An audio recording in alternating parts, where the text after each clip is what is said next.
शांति।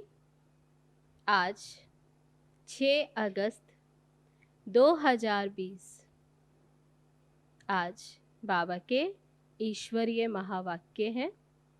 मीठे बच्चे, सवेरे सवेरे उठ यही चिंतन करो कि मैं इतनी छोटी सी आत्मा कितने बड़े शरीर को चला रही हूँ। मुझ आत्मा में अविनाशी पार्ट नूंधा हुआ है। प्रश्न है, शिव बाबा को कौन सी प्रैक्टिस है, कौन सी नहीं? उत्तर है, आत्मा का ज्ञान रत्नों से श्रृंगार करने की प्रैक्टिस शिव बाबा को है। बाकी शरीर का श्रृंगार करने की प्रैक्टिस उन्हें नहीं, क्योंकि बाबा कहते मुझे तो अपना शरीर है नहीं। मैं इनका शरीर भले किराए पर लेता हूँ, लेकिन इस शरीर का श्रृंगार यह आत्मा स्वयं करती है, मैं नहीं करता। मैं तो सदा अशरीरी हूँ। गीत है, बदल जाए दुनिया न बदलेंगे हम। ओम शांति। बच्चों ने यह गीत सुना। किसने सुना? आत्मा ने इन शरीर के कानों द्वारा सुना। बच्चों को भी ये मालूम पड़ा कि आत्मा कितनी छोटी है। वह आत्मा इस शरीर में नहीं है तो शरीर कोई काम का नहीं रहता। कितनी छोटी आत्मा के आधार पर ये कितना बड़ा शरीर चलता है। दुनिया में किसी को भी पता नहीं कि आत्मा क्या चीज है जो इस रथ पर विराजमान होती है। अकाल मूरत आत्मा का ये तख्त है। बच्चों को भी ये ज्ञान मिलता है। कितना रमणीक रहस्य युक्त है। जब कोई ऐसी रहस्य युक्त बात सुनी जाती है तो चिंतन चलता है। तुम बच्चों का भी यही चिंतन चलता है। इतनी छोटी सी आत्मा इतने बड़े शरीर में। आत्मा में 84 जन्मों का पार्ट नूंधा हुआ है। शरीर तो विनाश हो जाता, बाकी आत्मा रहती है। आत्मा विनाशी है। ये बड़ी विचार की बातें हैं। सवेरे उठकर ये ख्याल करना चाहिए। बच्चों को स्मृति आई है, आत्मा कितनी छोटी है, उनको अविनाशी पार्ट मिला हुआ है। मैं आत्मा कितनी वंडरफुल हूँ। ये नया ज्ञान है जो दुनिया में किसको भी नहीं। बाप ही आकर बतलाते हैं जो सिमरन करना होता है। हम कितनी छोटी सी आत्मा कैसे पार्ट बजाती है। शरीर 5 तत्वों का बनता है। बाबा को थोड़ी मालूम पड़ता है। शिव बाबा की आत्मा कैसे आती जाती, ऐसे भी नहीं सदैव इस ब्रह्मा तन में रहती है। तो यही चिंतन करना है। तुम बच्चों को बाप ऐसा ज्ञान देते हैं जो कभी कोई को मिल ना सके। तुम जानते हो, बरोबर ये ज्ञान इनकी आत्मा में नहीं था और सत्संगों में ऐसी ऐसी बातों पर कोई का ख्याल भी नहीं रहता। आत्मा और परमात्मा का रिंचक भी ज्ञान नहीं है। कोई भी साधु सन्यासी आदि ये थोड़े ही समझते हैं क्या कि हम आत्मा शरीर द्वारा इनको मंत्र देती है। आत्म स्मृति तो रहती नहीं। आत्मा शरीर द्वारा शास्त्र पढ़ती है। एक भी मनुष्य मात्र आत्म अभिमानी नहीं है। आत्मा का ज्ञान कोई को है नहीं, तो फिर बाप का ज्ञान कैसे होगा? तुम बच्चे जानते हो, हम आत्माओं को बाप कहते हैं, मीठे मीठे बच्चे। ऐसा कोई भी मनुष्य, कोई साधु सन्यासी आदि ऐसे बच्चे बच्चे कह सकते हैं? बाबा कहते हैं अभी तुम जानते हो कि हमें मीठे बच्चे कहने वाला कौन? शिव बाबा। अभी तुम कितना समझदार बन रहे हो। ऐसा कोई मनुष्य नहीं जो समझे कि इस शरीर में जो आत्मा है उनको परम पिता परमात्मा बैठ पढ़ाते हैं। कितनी समझने की बातें हैं, परंतु फिर भी धंधे आदि में जाने से भूल जाते हैं। पहले तो बाप आत्मा का ज्ञान देते हैं जो कोई भी मनुष्य मात्र को नहीं है। गायन भी है ना, आत्माएं परमात्मा अलग रहे बहुकाल। हिसाब है ना, तुम बच्चे जानते हो आत्मा ही बोलती है शरीर द्वारा। आत्मा ही शरीर द्वारा अच्छे व बुरे कर्म करती है। बाप आकर आत्माओं को कितना गुलगुल बनाते हैं, शुद्ध बनाते हैं।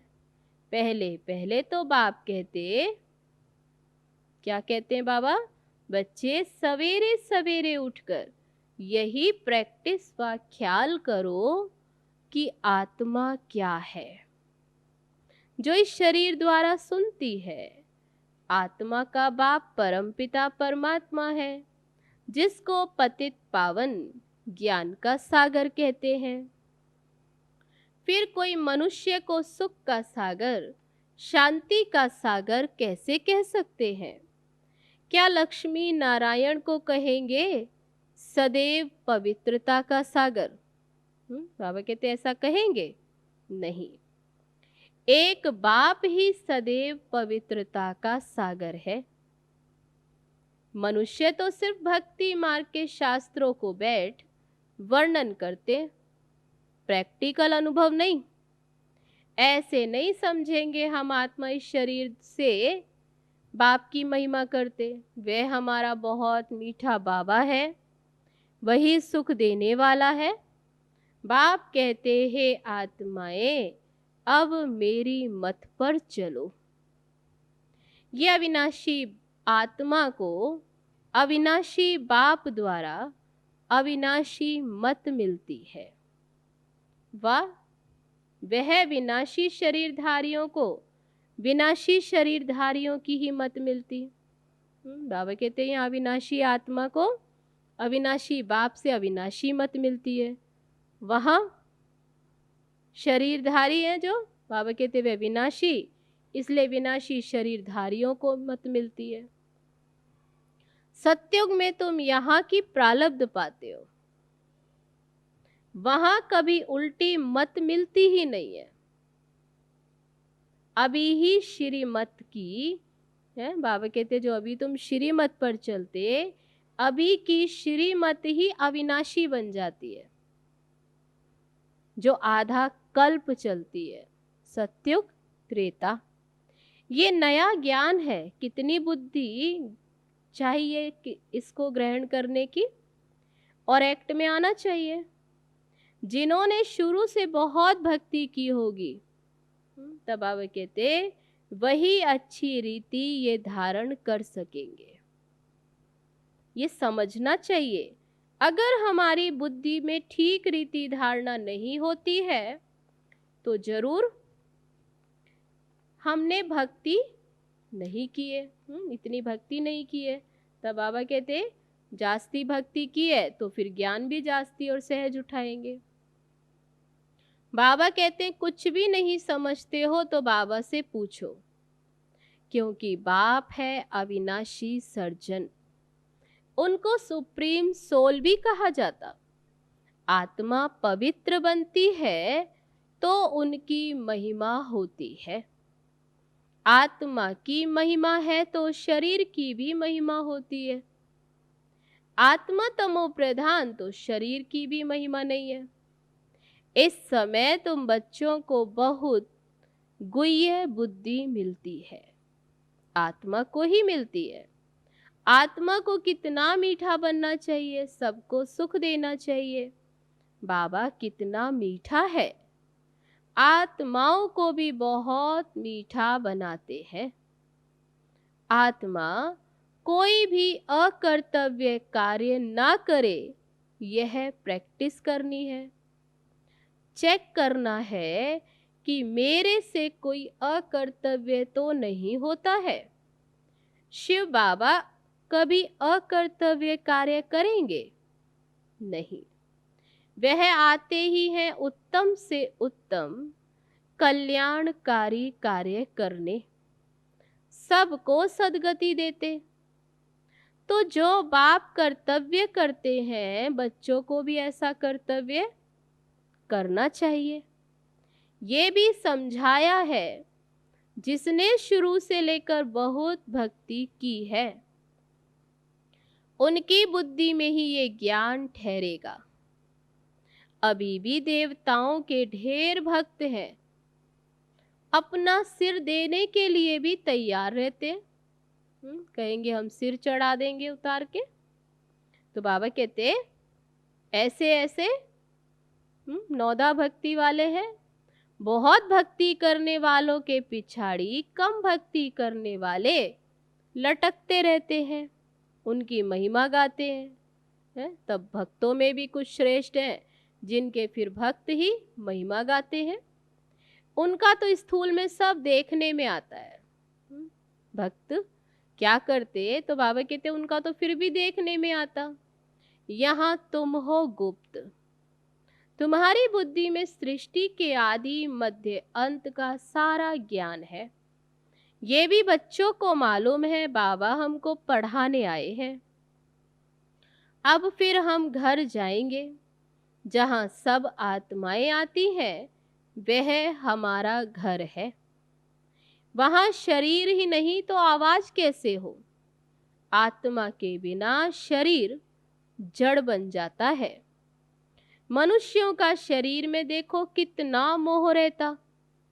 आत्मा शरीर से निकल गई तो बाकी 5 तत्व, उन पर भी कितना लव रहता है। स्त्री पति की चिता पर चढ़ने के लिए तैयार हो जाती है, कितना मोह रहता है शरीर में। अभी तुम समझते हो नष्टो मोहा होना है सारी दुनिया से, क्योंकि सारी दुनिया ही विनाशी है। ये शरीर तो खत्म होना है, तो उनसे मोह निकल जाना चाहिए, परंतु बहुत मोह रहता है। तब देखो क्या करते, ब्राह्मणों को खिलाते हैं। याद करते हैं ना, फलाने का श्राद्ध है, ऐसा समझ के ब्राह्मण को खिलाते हैं। अब वह थोड़े खा सकते हैं, कोई वो आत्मा आके खाएगी थोड़े। तुम बच्चों को तो अब इन बातों से अलग हो जाना चाहिए। ड्रामा में हर एक अपना पार्ट बजाते हैं। इस समय तुमको ज्ञान है, हमको नष्टो मोहा बनना है। मोह जीत राजा की भी कहानी है ना, और कोई मोह जीत राजा होता नहीं। ये तो कथाएं बहुत बनाई है ना, वहां अकाले मृत्यु होती नहीं, तो पूछने की भी बात नहीं रहती। इस समय तुमको मोह जीत बनाते हैं। स्वर्ग में मोह जीत राजाएं थे, यथा राजा रानी तथा प्रजा, ऐसे है। वह है ही नष्टो मोहा की राजधानी। रावण राज्य में मोह रहता है, वहां तो विकार होता नहीं। कहाँ?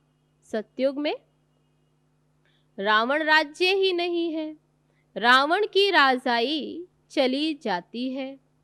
राम राज्य में क्या होता कुछ भी पता नहीं, सिवाय बाप के और कोई ये बातें बता न सके। बाबा इस शरीर में होते भी देही अभिमानी है। लोन अथवा किराए पर मकान लेते हैं तो उसमें भी मोह रहता है। मकान को अच्छी रीति फर्निश करते, इनको तो फर्निश करना नहीं है, क्योंकि बाप तो अशरीरी है ना। इनको कोई भी श्रृंगार आदि करने की प्रैक्टिस ही नहीं। इनको तो अविनाशी ज्ञान रत्नों से बच्चों को श्रृंगारने की ही प्रैक्टिस है। सृष्टि के आदि मध्य अंत का राज समझाते हैं। शरीर तो अपवित्र ही है। इनको जब दूसरा नया शरीर मिलेगा तो पवित्र होंगे। इस समय तो ये पुरानी दुनिया है, ये खत्म हो जानी है। ये भी दुनिया में किसी को भी पता नहीं है, धीरे धीरे मालूम पड़ेगा। नई दुनिया की स्थापना और पुरानी दुनिया का विनाश, ये तो बाप का ही काम है। बाप ही आकर ब्रह्मा द्वारा प्रजा रच नई दुनिया की स्थापना कर रहे हैं। तुम नई दुनिया में हो? नहीं, नई दुनिया स्थापन होती है, ऐसे नहीं नई दुनिया में हो। बाबा कहते अभी नई दुनिया की स्थापना होती है तो ब्राह्मणों की चोटी भी ऊंच है। बाबा ने समझाया है, बाबा के सन्मुख आते हो तो पहले यह याद करना है क्या कि हम ईश्वर बाप के सन्मुख आते हैं। शिव बाबा तो निराकार है, उनके सन्मुख हम कैसे जाएं? तो उस बाप को याद कर फिर बाप के सन्मुख आना है। तुम जानते हो वह इनमें बैठा है, ब्रह्मा तन में। ये शरीर तो पतित है। शिव बाबा की याद में ना रह कोई काम करते हो तो पाप लग जाता है, वह विकर्म बन जाता है। हम शिव बाबा के पास जाते, फिर दूसरे जन्म में दूसरे संबंधी होंगे, वहां देवताओं की गोद में जाएंगे। कहाँ? सतयुग में। ईश्वरीय गोद एक ही बार यहाँ मिलती है। मुख से कहते बाबा हम आपका हो चुका। बहुत है जिन्होंने कभी देखा भी नहीं, बाबा को सन्मुख मिले भी नहीं, बाहर में रहते हैं। लिखते हैं शिव बाबा हम आपकी गोद के बच्चे हो चुके हैं, आपके हो चुके हैं। बुद्धि में ज्ञान है। आत्मा कहती है हम शिव बाबा के बन चुके, इनके पहले हम पतित की गोद के थे, भविष्य में पवित्र देवता की गोद में जाएंगे। ये जन्म दुर्लभ है। हीरे जैसा तुम यहाँ संगम युग पर बनते हो। संगम युग कोई उस पानी के सागर और नदियों को नहीं कहा जाता, रात दिन का फर्क है। ब्रह्मपुत्रा बड़े ते बड़ी नदी जो सागर में मिलती है, नदियां जाकर सागर में पड़ती हैं। तुम भी सागर से निकली हुई ज्ञान नदी हो। ज्ञान सागर शिव बाबा है, बड़े ते बड़ी नदी है ब्रह्मपुत्रा, इनका नाम है ब्रह्मा। सागर से इनका कितना मेल है? तुमको मालूम है नदियां कहाँ से निकलती हैं? सागर से ही निकलती हैं, फिर सागर में ही पड़ती हैं। सागर से मीठा पानी खींचते हैं, सागर के बच्चे फिर सागर में जाकर मिलते हैं। तुम भी ज्ञान सागर से निकली हो, फिर सब वहां चली जाएंगी जहां वह रहते हैं। वहां तुम आत्माएं भी रहती हो। ज्ञान सागर आकर तुमको पवित्र मीठा बनाते हैं। आत्मा जो खारी बन गई है उनको मीठा बनाते हैं। 5 विकारों रूपी छीछी नमकीन तुमसे निकल जाती है, माना खारापन 5 विकारों का वह निकल जाता तो तुम तमो प्रधान से सतो प्रधान बन जाते हो। बाप पुरुषार्थ बहुत कराते। तुम कितने सतो प्रधान थे? कब? जब स्वर्ग में रहते थे। तुम बिल्कुल छीछी बन गए हो अब। रावण ने तुमको क्या बनाया? भारत में ही गाया जाता हीरे जैसा जन्म अमोलक, कौड़ी बदले जाए। ये मनुष्य जीवन हीरे जैसा। बाबा कहते रहते हैं, तुम कौड़ियों पिछाड़ी क्यों हैरान होते हो, कौड़ियां भी जास्ती थोड़े ही चाहिए, धन कितना चाहिए। गरीब झट समझ जाते हैं, साहूकार तो कहते अभी हमारे लिए यहाँ ही स्वर्ग है, सुख साधन है, समझते यहाँ ही स्वर्ग है। तुम बच्चे जानते हो, जो भी मनुष्य मात्र है सबका इस समय कौड़ी जैसा जन्म है। हम भी ऐसे ही थे। अभी बाबा हमको क्या बनाते हैं, तो एम ऑब्जेक्ट है ना, हम नर से नारायण बनते हैं। भारत अब कौड़ी जैसा कंगाल है ना। भारतवासी खुद थोड़ी जानते यहाँ तुम कितने साधारण अबलाएं हो। कोई बड़ा आदमी होगा तो उनको यहाँ बैठने की दिल नहीं होगी। जहाँ बड़े बड़े आदमी, सन्यासी, गुरु आदि लोग होंगे, वहाँ की बड़ी बड़ी सभाओं में जाएंगे। बाबा भी कहते मैं गरीब निवाज हूँ, कहते हैं भगवान गरीबों की रक्षा करते। अभी तुम जानते हो हम कितने साहूकार थे, अभी फिर बनते हैं। बाबा लिखते भी हैं, तुम पद्मा पदम पति बनते हो। वहां पर मारा मारी नहीं होती। यहां तो देखो पैसे के पीछे कितनी मारा मारी है, रिश्वत कितनी मिलती है। पैसे तो मनुष्यों को चाहिए ना। बाबा कहते रिश्वत कितनी मिलती, पैसे तो मनुष्यों को चाहिए। तुम बच्चे जानते हो बाबा हमारा खजाना भरपूर कर देते हैं, हमें उसकी दरकार। बाबा कहते अभी हमें बाबा ज्ञान रत्नों से भरपूर कर देते, फिर उसकी तो दरकार नहीं। आधा कल्प के लिए जितना धन चाहिए उतना ले लो, परंतु पुरुषार्थ पूरा करो। तब बाबा टेंशन दिलाते हैं कि आधा कल्प के लिए जमा करना है, इसलिए पुरुषार्थ पूरा करो, गफलत नहीं करो। कहा जाता है ना, फॉलो फादर, फादर को फॉलो करो तो ये जाकर बनेंगे क्या है। तो एम ऑब्जेक्ट सामने है, नर से नारायण और नारी से लक्ष्मी। बड़ा भारी इम्तिहान है, इसमें जरा भी गफलत नहीं करनी चाहिए। बाबा श्रीमत देते हैं तो फिर उस पर चलना है, कायदे कानून का उल्लंघन नहीं करना है। श्रीमत से ही तुम श्री बनते हो। मंजिल बहुत बड़ी है। अपना रोज का खाता रखो, कमाई की या नुकसान किया, तो ये चेकिंग करनी है। बाबा को कितना याद किया, कितने को रास्ता बताया। अंधों की लाठी तुम हो ना। तुमको ज्ञान का तीसरा नेत्र मिलता है। अभी तीसरा नेत्र, ज्ञान का नेत्र अभी मिलता है। अच्छा, मीठे मीठे सिकी लदे बच्चों प्रति माता पिता बाप दादा का याद प्यार और गुड मॉर्निंग।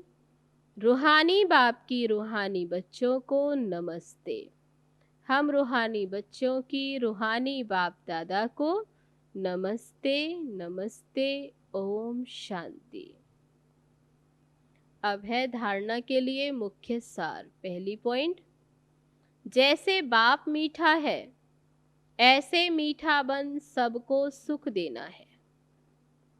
कोई भी अकर्तव्य कार्य नहीं करना है, उत्तम से उत्तम कल्याण का ही कार्य करना है। दूसरी पॉइंट, कौड़ियों के पिछाड़ी हैरान नहीं होना है, पुरुषार्थ कर अपनी जीवन हीरे जैसी बनानी है, गफलत नहीं करनी है। अब है आज का वरदान। चैलेंज और प्रैक्टिकल की समानता द्वारा स्वयं को पापों से सेफ रखने वाले विश्व सेवाधारी भव। आप बच्चे जो चैलेंज करते हो, उस चैलेंज और प्रैक्टिकल जीवन में समानता हो, नहीं तो पुण्य आत्मा के बजाय बोझ वाली आत्मा बन जाएंगे। इस पाप और पुण्य की गति को जानकर स्वयं को सेफ रखो, क्योंकि संकल्प में भी किसी भी विकार की कमजोरी, व्यर्थ बोल, व्यर्थ भावना, घृणा व ईर्ष्या की भावना पाप के खाते को बढ़ाती है। इसलिए पुण्य आत्मा भव के वरदान द्वारा स्वयं को सेफ रख विश्व सेवाधारी बनो। संगठित रूप में एक मत, एक रस स्थिति का अनुभव कराओ। अब है स्लोगन। पवित्रता की क्षमा चारों ओर जलाओ, तो बाप को सहज देख सकेंगे। पवित्रता की क्षमा चारों ओर जलाओ, तो बाप को सहज देख सकेंगे।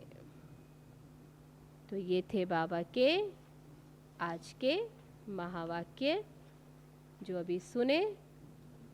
चलो अब चलते हैं बाबा की याद में।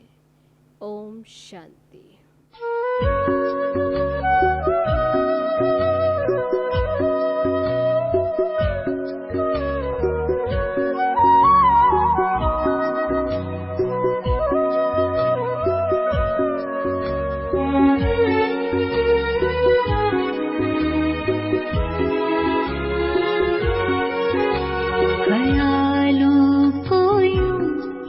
खूबसूरत करो, ख्यालों को यूं खूबसूरत करो। दिल खुदाई मोहब्बत से भर जाएगा। ख्वाबों को तुम खुशनुमा पाओगे। ख्वाबों को तुम खुशनुमा पाओगे। आसमां से जन्नत उतर आएगा।